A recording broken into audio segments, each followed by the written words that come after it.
Do you ever find yourself saying yes more than you'd like to? Uh-huh.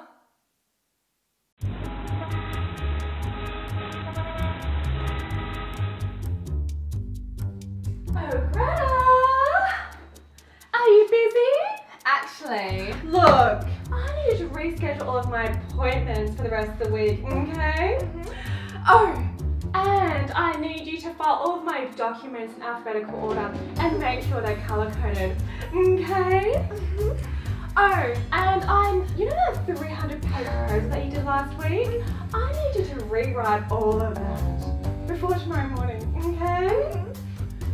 Oh, and don't forget, Pookie Wookie needs to be picked up from his doggy day spa, okay? That is a top priority, okay? Do you think you can manage all of that? yeah, I can manage all of that, no worries. Okay, oh, and this all needs to be done before lunchy, okay? Okay. In today's Wellness Wednesday, we'll take a look at how people-pleasing keeps you in a state of stress and how you can use our 3 Ps to overcome your people-pleasing ways. Huh!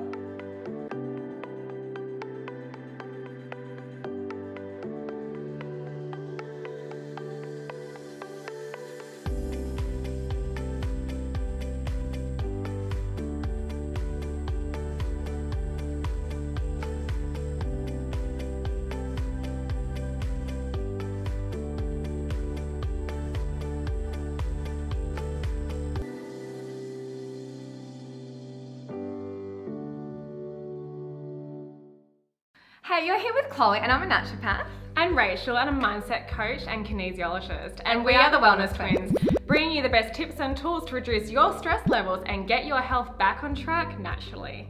Before we talk about our tips on how you can overcome your people-pleasing ways, let's first figure out if you're a people pleaser or not. So if you say yes to most of these questions, you could be a people pleaser.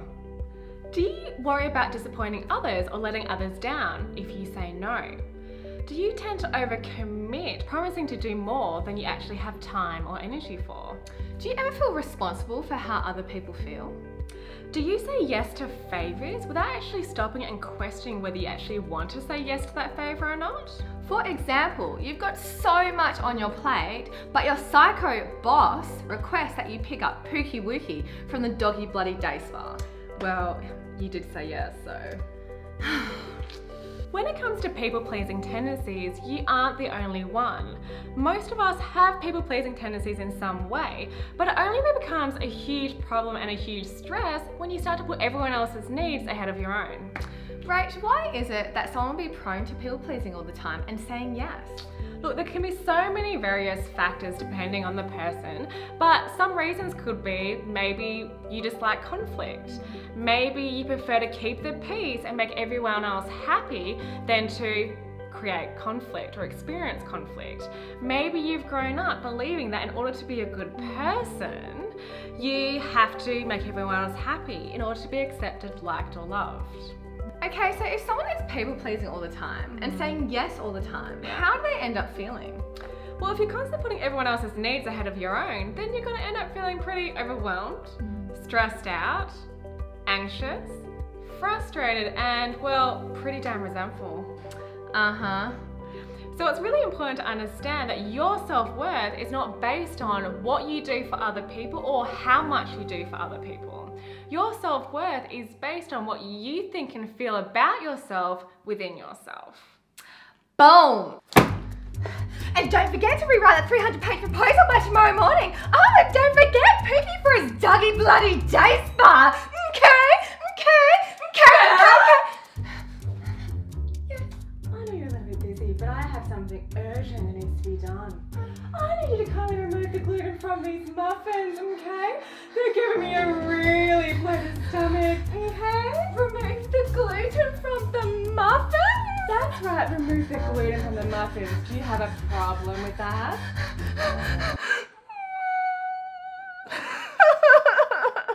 So let's jump into our strategy to help you transform being a people pleaser into a self pleaser. A self pleaser? pleaser, right? That's not the right word for What this. do you That's mean? not what we're doing here. Yes, it is. We all want to become self-pleasers. I mean, come on. I mean, I self-please in the morning. I self-please after lunch. I self-please after dinner. I mean, I'm self-pleasing all day long, and we all want to become self-pleasers. No, we do not want to be self-pleasing. I just want you to really, really think about what you're saying right now. Okay, I guess I'll think about that. Oh, okay. You've got a dirty mind. That's not the kind of video that we want to be doing. No, that's a different video. Okay, let's jump into the 3 tips on how you can overcome your people-pleasing ways with the 3 P's. The first P is praise yourself. Praise yourself daily by writing down your achievements for that day. And the reason this is important is because the more you're able to be proud of yourself and your achievements, no matter how small they are, the more you're acknowledging and validating yourself and your efforts, opposed to needing that validation outside of you, which then leads to that people-pleasing cycle. And hey, at the end of the day, it's pretty much impossible to be able to please everyone, right? Right, definitely. So what is a good example of this? So a good example is at the end of the day, taking out your journal and taking out your pen and sitting down and saying something like, I'm proud of myself for finishing a deadline when it was really challenging and really hard. Or I'm proud of myself for being able to speak up in a meeting today, even though I was really scared and nervous.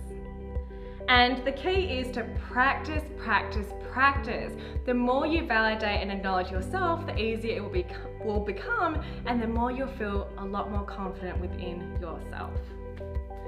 The second P is pinpoint those boundaries.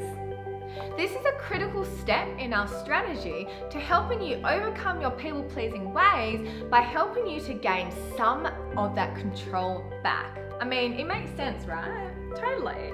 I mean, think about it, guys. If you don't have clear, solid boundaries in place that you actually implement, then you're going to be allowing anyone or everyone to walk all over you and your boundaries, putting you back right in that people-pleasing trap. Rach, what is it that someone can do to help figure out or pinpoint what their boundaries are? Okay, so in order to be able to pinpoint what your boundaries could be, is to first ask yourself, is there anywhere in your life where you've been starting to feel a little bit more resentful, more overworked or overwhelmed than you would like to be, and if you've actually been saying yes more than you would like to say no. And then that way you can ask yourself, do I need to be putting a boundary in place here that's going to help to protect my time, my energy, and my stress levels so I can support myself in the best way that I can. And then once you've identified that, you want to sit down and you want to write down what these boundaries could look like for you. And then once you do that, you're actually making a commitment to yourself to be able to protect and set the boundaries that are going to be important for you. For example, if you find yourself staying back at work late every night because you can't say no, it's time to set and implement a boundary. Your boundary could be, the latest I will stay at work is 6 p.m. Or, I will only perform duties at work for the benefit of the business and not the personal benefit of others, aka taking the gluten out of a muffin. Now that you have established your boundary, it's time to move on to the last step. And this is going to require you to really, really commit to yourself. Are you ready for it? We think you are. The third P is practice saying no. This is probably going to be the more difficult step for you, but it's the most necessary. Being able to say no with confidence is essential, otherwise you'll be prone to allowing others to negotiate your no into a yes, which means you're right back into people pleasing.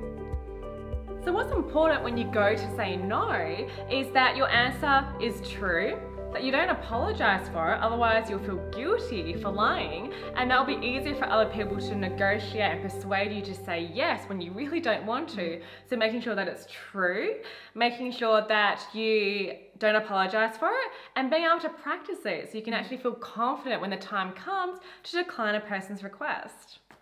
Out of all the steps in our strategy, this is going to be the most difficult because you're used to saying yes. But the more you practice, the more you're going to feel confident in saying no when other people request something from you. So remember that you're doing this for you and helping to back yourself up and being able to stick to your boundaries and what's most important to you. Oh, Greta! Have you finished the work that I told you to do? Taking the gluten out of the muffins or completing the 300-page proposal? Both, but mostly taking the gluten out of the muffins. Well, the thing is, I have finished the 300-page proposal because the business relies on it, but I'm going to have to say no to taking the gluten out of these muffins. Who do you think you are? You work for my daddy, which means that you work for me, which means that you do exactly what I tell you to do, including taking the gluten out of the muffins. Yes, you're right. I do work for your daddy, which means if I was to ask him what was the grand priority, taking the gluten out of your muffins, picking up Pookie Wookie from the Doggy Day Spa, or finishing the 300-page proposal. Oh, I know. Let's give him a call right now and ask him. Okay.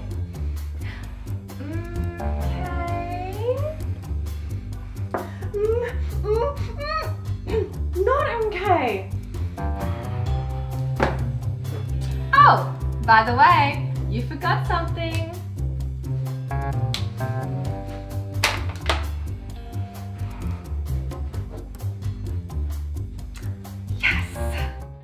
Now to recap, the first step is praise yourself daily, followed by pinpointing your boundaries, and lastly by protecting those boundaries by practicing to say no to things you just aren't comfortable doing. And with more and more practice, you'll start to reduce those people-pleasing tendencies, which will help you to feel happier and more content without that build-up of frustration and resentment getting in the way. Now, question of the day, what boundary are you going to set for yourself that you're going to commit to? We want to know. Pop it in the comments below. And if you resonated with this video or maybe just got a bit of a laugh, hit that like button. And subscribe to our channels for more videos just like this one. And until next time, we're the Wellness Twins, empowering you to nourish your body, rewire your mindset, and ignite change. We'll see you next week for another Wellness Wednesday.